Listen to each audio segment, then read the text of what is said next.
I'm here with Professor Niall Ferguson of Harvard University. Professor Ferguson, how will the convulsions in the European economy affect Israel? Well, I think they're going to affect more or less every economy to varying degrees, depending on which kind of trade levels we're talking about.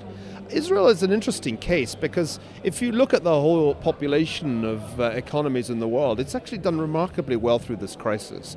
And that has a lot to do with its own internal strength, with great policy. The mix of fiscal and monetary policy by international standards has been very, very good.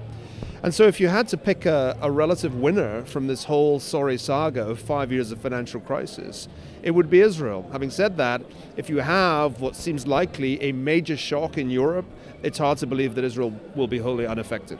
Can we, by the Greek elections, can we gauge those as a success for the euro, or do you believe that there's still very shaky ground that we may see the dissolution of the euro at some point? Well, I think the Greek election result was a good one from the point of view of financial markets and the long-term health of the euro. If it had gone the other way, and it was pretty close, remember, if Syriza had actually won, I think we'd be looking at an absolutely horrific, almost Lehman Brothers-like scenario right now. But I wouldn't want your viewers to think that we're out of the woods, because there are still a whole load of things that have to be done before you can regard the eurozone as really stable. And that involves pretty massive changes of policy in Berlin.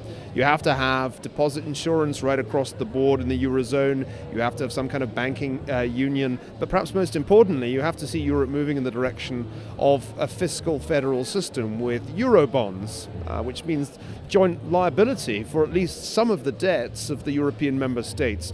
And right now, there's very little sign that Angela Merkel, the German Chancellor, is going to stop saying nein to those ideas. Thank you very much. My pleasure.